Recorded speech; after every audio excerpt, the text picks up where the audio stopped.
नमस्कार दोस्तों, मैं स्वागत करता हूं मेरे YouTube चैनल पर। मैं हूं सुबोध कश्यप, आपका एजुकेटर, जो कि आपके लिए लेके आया हूं संविधान की नेक्स्ट वीडियो, जो पार्ट नंबर 8 होगा दोस्तों ये। और इसमें हम देखेंगे संविधान के क्वेश्चन जहां चल रहे थे उससे आगे बढ़ेंगे। तो दोस्तों, हमने पीछे देखा था ना, जो संविधान ना जिसमें कैसे चल रहा है दोस्तों, बिल्कुल शुरुआत से स्टार्टिंग से मैंने स्टार्ट करके, और एक हम क्वेश्चन वाइज पढ़ेंगे, लेकिन सारी चीज़ें रेगुलर चल रही हैं, यानी क्रम से चल रही हैं सारी चीज़ें आगे की तरफ। तो इसमें मैंने शुरुआत में हमने क्या क्या कर लिया, इसमें देखिए, जो संविधान के भाग, प्रस्तावना है ना, और संविधान का इतिहास, शुरू से हमने सारी चीज़ें इसमें कर ली हैं। राज्य के, और हमने मौलिक अधिकार भी कर लिए। राज्य के नीति निर्देशक तत्व इसमें अब चल रहे हैं दोस्तों, ठीक है ना, नीति निर्देशक तत्व चल रहे हैं इसमें। तो आप क्वेश्चन नंबर 6 से हम स्टार्ट करेंगे, नीति निर्देशक तत्व में क्वेश्चन नंबर 6। तो ठीक है दोस्तों, आप ध्यान से देखिएगा, और जिसने पहले की वीडियो नहीं देखी है, कृपया आप उन वीडियो को जाकर देखें। पहले की देखोगे तो आपकी समझ बनेगी, जिससे कि आगे की वीडियो और ज़्यादा समझ में आएंगी दोस्तों, ठीक है। तो आगे बढ़ने से पहले हमारी वीडियो को लाइक कर लें दोस्तों, अगर अच्छी लगती है तो। बाद में देखिए, पहले देखिए, अच्छी लगती है तो लाइक कीजिए, और दोस्तों में शेयर कीजिए दोस्तों, ठीक है ना। और कोई भी आपका, देखो, कोई भी क्वेश्चन होता है किसी भी सब्जेक्ट से रिगार्डिंग, तो आप हमें कमेंट बॉक्स में पूछ सकते हैं, यहाँ तक कि आप मैथ से भी, ठीक है ना, और किसी भी जीएस का कोई भी क्वेश्चन, इंग्लिश से, हिंदी से, कोई भी क्वेश्चन आप पूछ सकते हैं। तो ये पैट के लिए बहुत ज़्यादा इंपॉर्टेंट है दोस्तों, पैट एग्ज़ाम के लिए बहुत ज़्यादा इंपॉर्टेंट है। और देखिए, अब ऐसा नहीं है कि बहुत सारा हम सिलेबस लाएँ और बहुत मोटी सी किताबें उसको एकदम से पढ़ने लग जाएँ, इतना टाइम होता नहीं है। और पैट में इतना ज़्यादा आता भी तो नहीं है, 5 मार्क्स का जो है कॉन्स्टिट्यूशन आएगा दोस्तों उसमें। तो क्वेश्चन वाइज करना ही ज़्यादा बेनिफिशियल है मेरे हिसाब से तो दोस्तों। तो मैं यही कहूँगा, यही सजेस्ट करूँगा कि आप लोग जो इन क्वेश्चन को देखिए, मैं इसमें जो है व्याख्या भी बताता जाता हूँ हर क्वेश्चन की, ताकि अगर ये डायरेक्ट क्वेश्चन ना फंसे, इससे संबंधित, इससे रिलेटेड कोई क्वेश्चन आए तो आप उस क्वेश्चन को अटेम्प्ट कर पाएँ दोस्तों, ठीक है। तो ज़्यादा बकवास न करते हुए चलते हैं आगे अपनी क्वेश्चन की तरफ। तो दोस्तों देखिए, क्वेश्चन नंबर 6 क्या कहता है। भारतीय संविधान में राज्य नीति के निर्देशक सिद्धांत को किस मुख्य कारण से सम्मिलित किया गया है। राज्य के नीति निर्देशक सिद्धांत जो है दोस्तों, तो सबको पता है कि हमने पहले ही बताया था वीडियो में कि कल्याण राज्य की स्थापना के लिए, तो यानी सरकार जो है ऐसे कदम उठाएगी जिससे कि राज्य का कल्याण हो दोस्तों, ठीक है ना, कल्याण हो। तो राज्य नीति निर्देशक सिद्धांतों को इसलिए करा है, संविधान में जगह मिली है कि राज्य का कल्याण हो सके दोस्तों, ठीक है। चलते हैं इसके व्याख्या पर। सॉरी, भारतीय संविधान के भाग 4 आर्टिकल 36 से लेकर 51 में वर्णित राज्य नीति निर्देशक सिद्धांतों का उद्देश्य कल्याणकारी राज्य की स्थापना करना होता है। तो ऐसे भी सवाल बन जाता है कि बताइए, राज्य के लिए कल्याणकारी सिद्धांत किस में दिए गए हैं। तो 4 ऑप्शन होगा उसमें, राज्य के नीति निर्देशक सिद्धांतों में दिए गए हैं दोस्तों, ठीक है। चलते हैं नेक्स्ट क्वेश्चन पर, क्वेश्चन नंबर 7। भारतीय संविधान के किस भाग में भारत को एक कल्याणकारी राज्य के रूप में स्थापित करने की बात कही गई है। तो अभी बताया था हमने, राज्य के नीति निर्देशक सिद्धांत भाग 4 में दोस्तों, ठीक है। Option number C is correct answer. अभी इसकी व्याख्या हमने ऊपर बताई है, देख लीजिएगा आप। चलते हैं नेक्स्ट क्वेश्चन पर, क्वेश्चन नंबर 8। भारतीय संविधान नागरिकों के लिए आर्थिक न्याय किसके माध्यम से सुनिश्चित करता है। तो नागरिकों के लिए आर्थिक न्याय जो है किस के तहत, यानी किसके माध्यम से जो सुनिश्चित करता है दोस्तों। तो आप देख सकते हो ऑप्शन नंबर डी, राज्य के नीति निर्देशक सिद्धांतों के द्वारा आर्थिक न्याय सुनिश्चित करता है भारतीय संविधान, ठीक है। देखिए, भारतीय संविधान की प्रस्तावना में यद्यपि सभी नागरिकों को सामाजिक, आर्थिक, राजनीतिक न्याय प्राप्त करने का संकल्प है, जो हम प्रस्तावना पढ़ते हैं कि हम भारत के लोग भारत को सामाजिक और आर्थिक, राजनीतिक न्याय दिलाने के लिए प्रतिबद्ध है, ऐसा कुछ है ना, जो प्रस्तावना में दिया है दोस्तों। तो आप प्रस्तावना को पढ़ सकते हैं। जबकि तथापि सामाजिक एवं आर्थिक न्याय सुनिश्चित करने हेतु प्रावधान संविधान के भाग 4 में प्रस्तुत राज्य के नीति निर्देशक सिद्धांतों के अंतर्गत दिए गए हैं दोस्तों, ठीक है। तो राज्य का नीति निर्देशक सिद्धांत, option number D is correct answer. चलते हैं नेक्स्ट क्वेश्चन पर दोस्तों। यदि सरकार द्वारा राज्य के नीति निर्देशक सिद्धांतों को लागू नहीं किया जाता है, तो एक नागरिक निम्नलिखित में से किसके पास जा सकता है दोस्तों। तो कहीं नहीं जा सकता दोस्तों इनमें से, क्योंकि ये राज्य के नीति निर्देशक सिद्धांत वाद विवाद के लिए नहीं है, गैर वाद विवाद है दोस्तों ये ना, वाद विवाद के लिए। आप कोई भी सरकार मान लो ऐसे कदम नहीं उठाई जिससे कि देश का कल्याण नहीं हो रहा है, तो उस पर हम केस नहीं कर सकते, क्योंकि ये मौलिक अधिकार नहीं है। सिर्फ मौलिक अधिकार के आधार पर ही हम सरकार पर केस कर सकते हैं, या फिर हम सुप्रीम कोर्ट जा सकते हैं दोस्तों, या हाई कोर्ट जा सकते हैं। ठीक है, तो देखिए संविधान के भाग 4 के तहत आर्टिकल 36 से 51 तक वर्णित राज्य नीति के निर्देशक तत्वों के अंतर्गत भी कल्याणकारी लक्ष्य रखे गए हैं, जिनका उद्देश्य नागरिकों को सामाजिक आर्थिक अधिकार और सुविधाएं उपलब्ध कराना है, परंतु ये नागरिकों को कोई ऐसा विधिक अधिकार नहीं कराते जिनका उल्लंघन होने पर उपचार कराया जा सके, अर्थात संविधान के भाग 4 में वर्णित उपबंध न्यायालयों द्वारा प्रवर्तनीय नहीं होंगे। तो न्यायालय इसमें कुछ नहीं कर सकता। आर्टिकल 37 कहता है ये वाली बात कि गैर वाद विवाद है ये दोस्तों, इसको हम चैलेंज नहीं कर सकते कोर्ट में जाकर। वस्तुतः ये संवैधानिक लक्ष्य हैं जिन्हें सरकार द्वारा पूरा किया जाना है, अब करे ना करे ये सरकार के ऊपर होता है दोस्तों। चलते हैं नेक्स्ट क्वेश्चन पर। Question number 10। भारतीय संविधान का कौन सा अनुच्छेद यह निर्धारित करता है कि राजकीय नीति के निर्देशक सिद्धांत किसी न्यायालय द्वारा लागू नहीं किए जा सकते? अभी बताया था आर्टिकल नंबर 37 दोस्तों। तो ये बताया था आर्टिकल 37 कि राज्य के नीति निर्देशक सिद्धांत कैसे है, वो वाद विवाद के लिए नहीं है, आप सुप्रीम कोर्ट नहीं जा सकते अगर कोई सरकार अपने काम नहीं करती है इसमें। तो ठीक है, चलते नेक्स्ट क्वेश्चन पर। क्वेश्चन नंबर 11, संविधान का कौन सा भाग राज्य नीति के निर्देशक सिद्धांतों से संबंधित है? तो अभी बताया था भाग नंबर 4 दोस्तों, ऑप्शन नंबर 20 करेक्ट आंसर। चलते हैं नेक्स्ट क्वेश्चन पर। अब इसकी व्याख्या देख लीजिए। संविधान का भाग 4 आर्टिकल 36 से 51 राज्य के नीति निर्देशक सिद्धांतों से संबंधित है।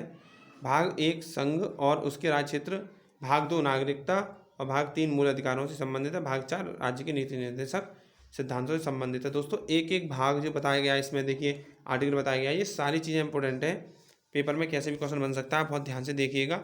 और ये सिर्फ देखिए पैट वाले स्टूडेंट के लिए नहीं है, ये Delhi police head constable ministerial जो आ रहा है दोस्तों, उसके बाद जो कई सारी ऐसी वैकेंसी हैं जिसमें कि इनका ये बहुत इंपॉर्टेंट हो जाते हैं, यहाँ से क्वेश्चन फंसते हैं दोस्तों। क्वेश्चन नंबर 12 देखते हैं दोस्तों। हमारे संविधान में निर्देशक सिद्धांत कानूनी कैसे हैं ये बताना है। तो हमारे संविधान में निर्देशक सिद्धांत कैसे हैं दोस्तों? अर्ध प्रवर्तनीय नहीं, कानूनी न्यायालय द्वारा प्रवर्तनीय नहीं, आंशिक रूप से अप्रवर्तनीय नहीं, कानूनी अदालतों द्वारा अप्रवर्तनीय है दोस्तों। Option number D is correct answer. इस पर कोई भी न्यायालय एक्शन नहीं ले सकता, कहीं पे जाके हम चैलेंज नहीं कर सकते अगर राज्य के नीति निर्देशक सिद्धांतों में दिए गए प्रावधानों के अनुसार देश में काम न किया जाए। तो दोस्तों संविधान में उल्लेखित नीति निर्देशक सिद्धांतों का उद्देश्य आर्थिक और सामाजिक लोकतंत्र की स्थापना करना है। संविधान के अनुच्छेद 36 से लेकर 51 तक दिए गए इन सिद्धांतों के संबंध में राज्य का कर्तव्य होगा कि वह प्रशासनिक और विधि निर्माण में इनका अनुसरण करे, और इसके बावजूद ये सिद्धांत न्यायालय द्वारा प्रवर्तनीय नहीं है दोस्तों। ठीक है, न्यायालय द्वारा प्रवर्तनीय नहीं है। चलते नेक्स्ट क्वेश्चन पर। किस निर्देशक सिद्धांत पर गांधी जी के नैतिक दर्शन का प्रत्यक्ष प्रभाव है? तो दोस्तों इसको ना हम गांधीयन एक्ट भी कहते हैं। देखो, समान काम के लिए समान वेतन नहीं, ऐसा नहीं है। निःशुल्क कानूनी सहायता और सलाह की व्यवस्था नहीं, गौवध पर निषेध, ऐतिहासिक महत्व के स्मारकों की रक्षा। तो इसमें दोस्तों ऑप्शन नंबर सी है, गौवध पर निषेध। ये यानी गाय को मारा नहीं जाएगा, और गाय का जो भी दुधारू पशु है ना दोस्तों, जो भी दुधारू पशु हैं उनके मारने पर रोक लगाई गई है। अब उसमें संविधान में हमारे में लिखा है कि कोई भी दुधारू पशु जैसे कि गाय का संरक्षण राज्य करेगा, यानी इसको बचाएगा। ठीक है, इसको बचाएगा दोस्तों। आजकल तो आप देखते हो कि देश में गौवध के लिए जो है कानून भी बना दिया गया है। अब कोई मतलब ये क्राइम माना जाएगा अगर गाय को कोई मारता है तो दोस्तों। ठीक है, तो देखते हैं option number C is correct answer. देखिए, निम्न निर्देशक सिद्धांतों पर गांधी जी के नैतिक दर्शन का प्रत्यक्ष प्रभाव है। कौन कौन से? ग्राम पंचायतों का गठन, आर्टिकल नंबर 40 है दोस्तों, ये वाला, इसको गांधी एक्ट कहते हैं। ग्रामीण उद्योगों को बढ़ावा देना, मद्यपान निषेध, यानी दारू ना पिए आप, ये भी सारी बातें हमारे संविधान में लिखी हैं दोस्तों। फिर भी दारू इतनी ज़्यादा बेची जाती है देखो सरकार के द्वारा खुद भी। गौवध पर निषेध है, और कृषि एवं पशुपालन का संगठन। ठीक है, ये सारी चीज़ें ऑप्शन नंबर सी में ही आती हैं, यानी आप इनको गांधीयन एक्ट या गांधी जी के द्वारा सुझाए गए जब प्रावधान है जो कि जिनको संविधान में रखा गया है राज्य के नीति निर्देशक सिद्धांतों में दोस्तों। ठीक है, चलते हैं नेक्स्ट क्वेश्चन पर।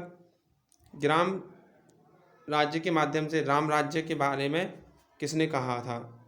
तो दोस्तों महात्मा गांधी ने कहा था कि ग्राम राज्य के माध्यम से कि आप जो है गांव तक विकास लेके जाइए, और गांव में भी देखो, एक गांव क्या होता है, एक गांव जो है पूरा एक देश की तरह मानो उसको। जैसे गांव में जैसे देश में प्रधानमंत्री होता है वैसे ही गांव में प्रधान होता है।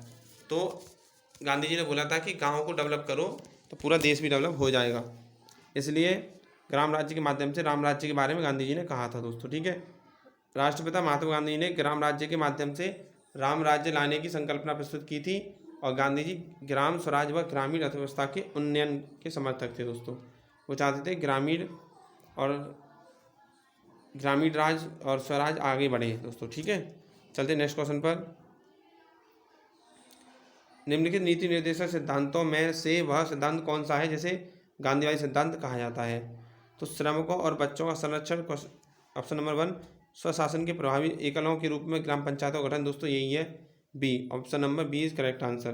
तो दोस्तों गांधी जी ने बहुत ज़्यादा जोर दिया था कि ग्राम पंचायतें बन जाएं, है ना, जो है गांव में पंचायतें बनने लग जाएं। तो स्वशासन गांधी जी का प्रमुख सिद्धांत है। तदनुसार स्वशासन के प्रभावी एकलों के रूप में ग्राम पंचायतों का गठन, आर्टिकल 40 को गांधीवादी सिद्धांत भी कहा जाता है, गांधीयन एक्ट कहते हैं इसको दोस्तों। ठीक है, चलते नेक्स्ट क्वेश्चन पर। राजनीति के निम्न निर्देशक सिद्धांतों में से कौन सा गांधीवादी दर्शन पर आधारित था? तो राजनीति के निर्देशक सिद्धांतों में से कौन सा गांधीवादी दर्शन पर आधारित था? गांधीवादी दर्शन पर, राजनीति के निम्न निर्देशक सिद्धांतों में से तो बताया था हमने, मजदूरों का संरक्षण, ग्राम पंचायतों का आयोजन, दोस्तों ग्राम पंचायत आयोजन है, option number A is correct answer. ग्राम पंचायतों का आयोजन आर्टिकल नंबर 40 में आता है। संविधान के नेक्स्ट क्वेश्चन। संविधान के किस संशोधन ने मौलिक अधिकारों की अपेक्षा राज्य के निर्देशक सिद्धांतों को अधिक महत्वपूर्ण बना दिया है? संविधान के किस संशोधन ने मौलिक अधिकारों की अपेक्षा राज्य नीति के निर्देशक सिद्धांतों को अधिक महत्वपूर्ण बना दिया है? तो दोस्तों ये है 42वां संविधान संशोधन। इसमें क्या हुआ था, इसको ना मिनी कॉन्स्टिट्यूशन भी बोला जाता है दोस्तों, इसको मिनी कॉन्स्टिट्यूशन भी बोला जाता है। तो इसकी व्याख्या हम पढ़ लेना। 42वें संविधान संशोधन अधिनियम 1976 में आया था, ये द्वारा आर्टिकल 31 के गा में पुनः संशोधन किया गया और उसके विस्तार को और बढ़ाकर उसमें सभी नीति निर्देशक तत्वों को शामिल कर दिया गया और इस प्रकार सभी नीति निर्देशक तत्वों को मूल अधिकारों पर प्राथमिकता प्रदान की गई दोस्तों। ठीक है, मूल अधिकारों पर प्राथमिकता प्रदान की गई, इसीलिए राज्य के नीति निर्देशक सिद्धांतों को मौलिक कर्तव्य से ऊपर माना जाता है। ठीक है दोस्तों, चलते हैं नेक्स्ट क्वेश्चन पर। संविधान के किस अनुच्छेद संविधान के किस संशोधन से राज्य नीति के निर्देशक सिद्धांतों को मौलिक अधिकारों पर प्रमुखता की स्थिति मिली? तो 42वां संविधान संशोधन, जैसा कि अभी हमने लास्ट वाले क्वेश्चन पढ़ा था दोस्तों। ठीक है, चलते नेक्स्ट क्वेश्चन पर। भारत के राष्ट्रपति को स्वेच्छा निर्णय अधिकार यानी अपना विवेकाधिकार के अंतर्गत क्या प्राप्त है? तो दोस्तों इनको प्राप्त है प्रधानमंत्री की नियुक्ति, यानी राष्ट्रपति जिसे चाहे उससे प्रधानमंत्री नियुक्त कर सकता है। देखिए क्या क्या ऑप्शन नहीं है, देखिए वित्तीय आपातकाल घोषित करना नहीं कर सकता, ये करेगा किसके, जो हमारा प्रधानमंत्री कहने पर करेगा दोस्तों, अकेला नहीं करेगा, मंत्रिपरिषद के कहने पर। किसी राज्य में राष्ट्रपति शासन लागू करना नहीं, ये भी राष्ट्रपति के कहने पर, मंत्रिपरिषद के कहने पर। मुख्य चुनाव आयुक्त की नियुक्ति, ये भी राज्य के देश की मंत्रिपरिषद के कहने पर ही कर देता है, लेकिन बस प्रधानमंत्री नियुक्ति वो अपने विवेक के आधार पर कर सकता है दोस्तों। ठीक है, चलते हैं क्वेश्चन नंबर 20। अच्छा, इसमें देखो क्या है, भारत के राष्ट्रपति को स्वेच्छा निर्णय अधिकार यानी विवेकाधिकार के अंतर्गत प्रधानमंत्री की नियुक्ति करने का अधिकार प्राप्त है। प्रधानमंत्री की नियुक्ति राष्ट्रपति द्वारा संविधान के अनुच्छेद 75 के फर्स्ट के प्रावधानों के तहत की जाती है। ठीक है, चलते हैं। देखो हमारे पूरे संविधान में बस एक ही जगह 75 के फर्स्ट पर ही प्रधानमंत्री का प्रावधान है, नहीं तो पूरे संविधान में हमारे यहाँ प्रधानमंत्री का कोई संविधान है नहीं दोस्तों। ठीक है, चलते नेक्स्ट क्वेश्चन पर। सरकार की राष्ट्रपति प्रणाली के अधीन कार्यकारिणी के सदस्य कौन कौन होते हैं? तो देखिए सरकार की राष्ट्रपति प्रणाली के अधीन, तो इसमें दोनों तरह के होते हैं, सी ऑप्शन करेक्ट है दोस्तों। विधानमंडल के किसी भी सदन के सदस्य नहीं होते बस, यानी विधानमंडल के दोनों सदनों से लिए जाते हैं, केवल लोकसभा के होते हैं। सरकार की राष्ट्रपति प्रणाली के अधीन कार्यकारिणी के सदस्य हैं, तो नियुक्ति के बाद विधानमंडल के सदस्य सब हो जाते हैं, सिर्फ एक विधानमंडल के किसी भी सदन के सदस्य नहीं, ये गलत है इसमें। ठीक है दोस्तों, तो आज के लिए देखिए इतना ही बहुत है। और दोस्तों वीडियो कैसी लगती है आपको, तो हमें लाइक कीजिए हमारी वीडियो को और शेयर कीजिए दोस्तों अपने दोस्तों में, जो पढ़ना चाहता है उसके लिए। और कोई भी आपकी क्वेरी होती है तो आप हमसे कमेंट बॉक्स में पूछ सकते हैं दोस्तों। ठीक है, इस वीडियो के नीचे। तो दोस्तों इतना आज के लिए, और अगर वीडियो पसंद आई तो हमारे चैनल को सब्सक्राइब करना ना भूलें, हमें सपोर्ट करें ऑन यूट्यूब। जय हिंद।